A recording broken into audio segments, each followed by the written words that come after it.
أعوذ بالله من الشيطان الرجيم. بسم الله الرحمن الرحيم.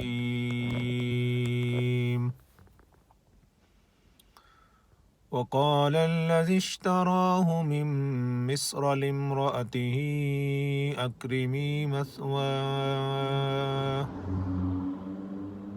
أكرمي مثواه عسى أن ينفعنا أو نتخذه ولدا وكذلك مكنا ليوسف في الأرض ولنعلمه من تأويل الأحاديث والله غالب على أمره ولكن أكثر الناس لا يعلمون.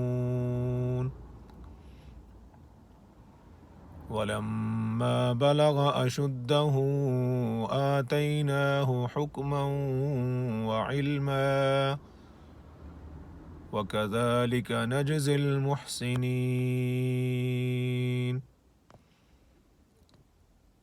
وراودته التي هو في بيتها عن نفسه وغلقت الأبواب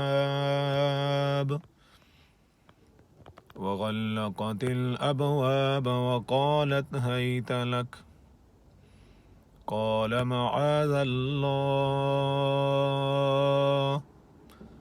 إنه ربي أحسن مثواي إنه لا يفلح الظالمون.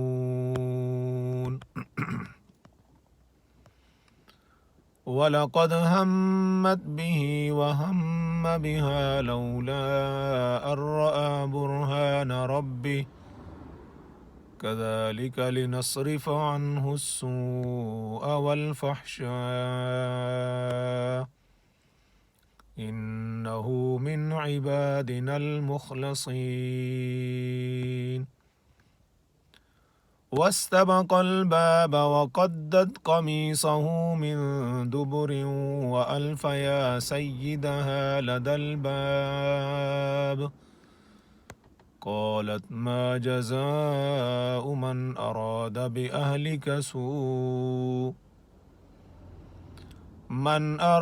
بأهلك سوءا إلا أن يسجن أو عذاب أليم. آمنت بالله صدق الله مولانا العظيم.